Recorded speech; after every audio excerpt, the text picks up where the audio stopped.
Okay, let's talk about Mixtape. Real talk first, there's been a lot of controversy or discourse about the game, and I think that's because maybe game journalists haven't portrayed Mixtape for what it is. Mixtape barely feels like a traditional video game at all.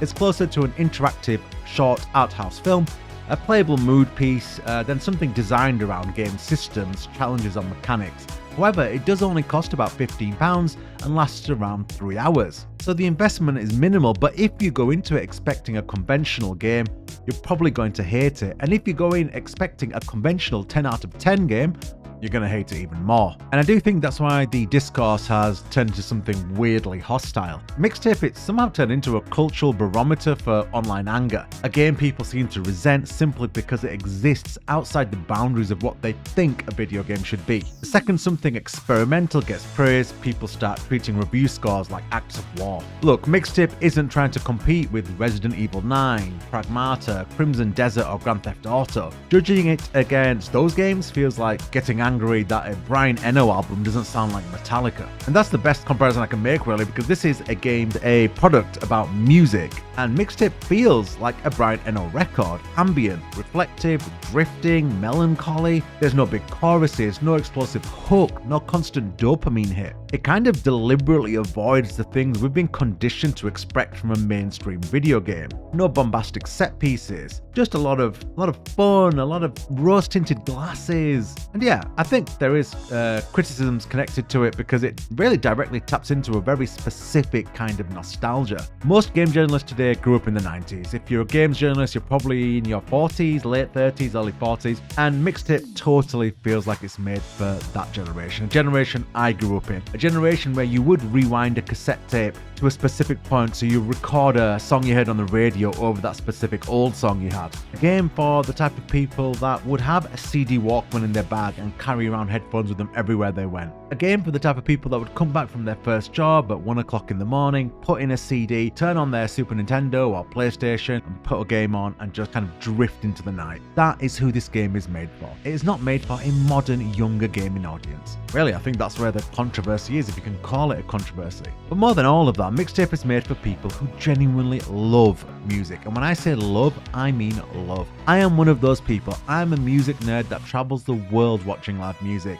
I love tidbits of lore about albums and things like, what order songs should be in an album, how you came about the name of the album, what happened in the recording studios, how a certain song came to have a chorus. I love information like that, and that is the type of lore and information that Mixtape taps into. I've seen a lot of comments complaining that Mixtape is rated above X or Y game. I just don't understand why people get so worked up over review scores. That's why I don't have review scores. Not all review score measures the same experience. Like, would I choose Mixtape over Resident Evil 9 if I could only play one? No, but that's not the point. I don't have to choose. We don't have to choose to play only one game. Is a review score of Resident Evil comparative to a review score of Mixtape on, let's say, IGN? Well, IGN normally has different reviewers doing different games, so not really. There should always be room in this industry for gigantic blockbuster experiences like the Crimson Deserts, the Resident Evils, and GTAs. There also has to be room for smaller, joyful, experimental works like Mixtape. Games that are less interested in adrenaline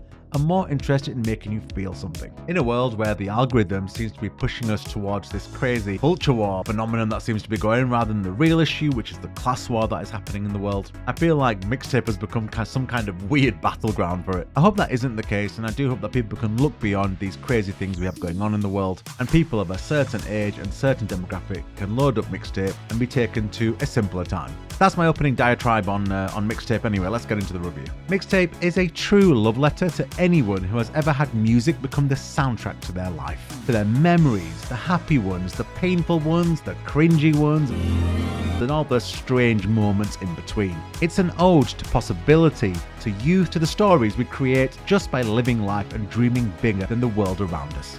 And honestly, man, I thought it was hilarious, heartfelt, incredibly real, and wonderfully constructed. Mixtape really understands music people. It understands the way music can make you dream as a young teenager. Make memories to good music.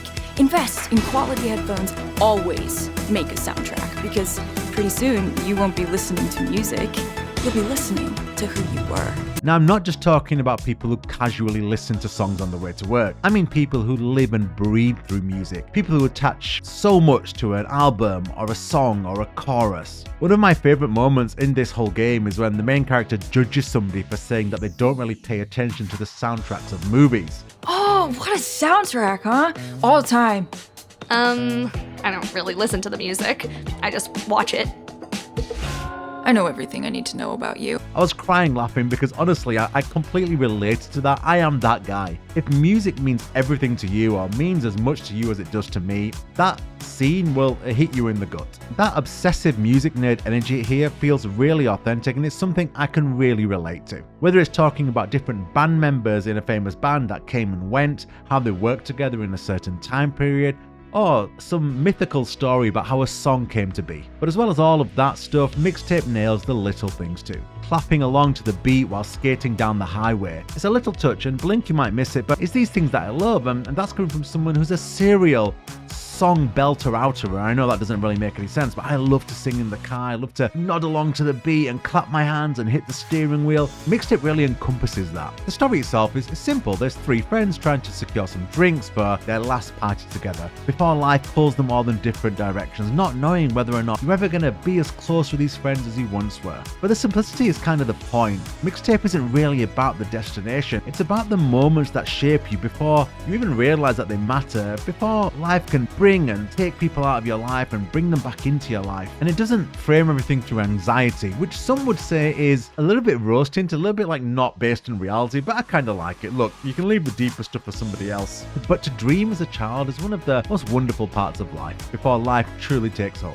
There's a sequence when you're swinging a baseball bat and every hit slowly builds an entire stadium around you. Stuff like that is just chef's kiss, man. I mean, it didn't need to be there, but the developers understood teenagers' dream with every hit of a baseball bat. The best way I can relate to it, I didn't play baseball, but football in England, for example, every time you score a goal with your mates, you imagine it being in a stadium, right? With people watching, for your favourite team. That's what Mixtape does. And that's really what it's about. It's not just about reliving your youth, but reliving the freedom the dreams of your youth gave you. The way music shaped your thoughts and helped you walk to the sound of your own drum. Some days, I feel nothing at all.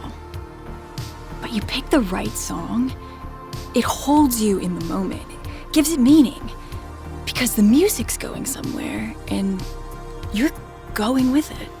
There are plenty of moments in this story I've never personally experienced, but I experienced my own version of them, and I'm sure you did too. What mattered to those kids mattered just as much as the moments that mattered to me and my friends growing up. And the emotional translation is why the game works. Like I said, is this version of adolescence a little too clean, a little too polished? Maybe. It definitely views you through rose-tinted glasses. Maybe that's why Mixtape hits so differently depending on who you are. I think this game is probably easiest to embrace if you can look back on that period of your life with some warmth, knowing that somehow, despite all the chaos and uncertainty, things turned out okay in the end, or maybe better than okay. But for people whose memories of youth are tied up more to pain than nostalgia, I can also see this game maybe hurting more than it heals, or leaving a bitter taste in the mouth. But honestly, man, fuck it. Who doesn't need a little polished joy right now? I'll leave the darker, more cynical coming-of-age stories for another day, because Mixtape chooses to focus on the joy of memory, the beauty of friendship, the songs that carried us through our more uncertain parts of life, the moments that got us here. And I think there's something really beautiful about that, and I think there's something really beautiful about Mixtape. But like I said in the intro, I have to be clear, this is not a video game in the traditional sense. And it's fair to argue, and I would agree it's an argument to have, it's not a video game in any sense. It isn't about challenge or mechanics or progression or skill trees. It's closer to a collection of interactive flashbacks, playable memory box built around music, friends, and growing up. And because of that, it absolutely will not be for everyone. And dare I say, not for anybody younger than a certain age. They probably just won't get it. But as someone who used to spend years making mixtapes for literally everyone I knew as a kid, this game hit me in the heart. For some people, Mixtape will be a weird, experimental 3-hour game that only games journalists like. I'm not a game journalist, but I still loved it. But for those of a certain age, Mixtape will be everything that you could ever want from a 15 quid experience. It's a love letter to music, a love letter to memory, and ultimately, a love letter to the soundtrack of our lives. Take care, thank you so much for listening, and that is my take on Mixtape. I really enjoyed it. It was a big surprise for me, and I hope you do too. And if you're around 40 years old, I'd definitely give it a go. Take care.